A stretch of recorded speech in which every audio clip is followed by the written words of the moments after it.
दूसरा ये कि चाहे वो घूंघट हो चाहे वो पर्दा हो, अगर खुदा को आपके मेरे चेहरे से इतनी दिक्कत थी तो वो हमारे चेहरे पर ही निकाब के साथ हमें पैदा करता है ना लड़कियों को।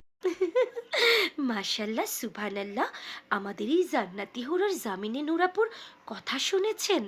উনি কত সুন্দর একটা যুক্তি দিলেন যে খোদার যদি আসলেই হিজাবের এত প্রয়োজন থাকতো তাহলে তো উনি আমাদেরকে নেকাব সহই পৃথিবীতে পাঠাতে পারতো।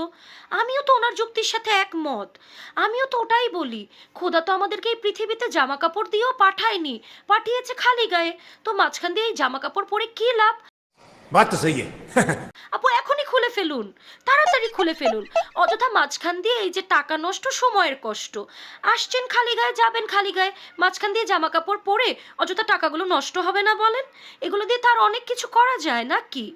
আমি কি ঠিক বললাম? আমি কি কাউকে গালি দিয়েছি, কাহার বিরুদ্ধে বলতেছি? নাকি আমার কথায় কোনো ভেজাল আছে?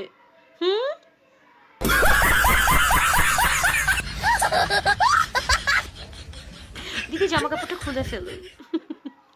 জামা কাপড় পরিয়েও কিন্তু খোদা আমাদের পৃথিবীতে পাঠায়নি, মনে রাখবেন।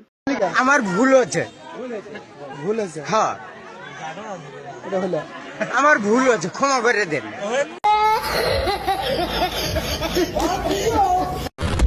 कबाड़ तुम्हारे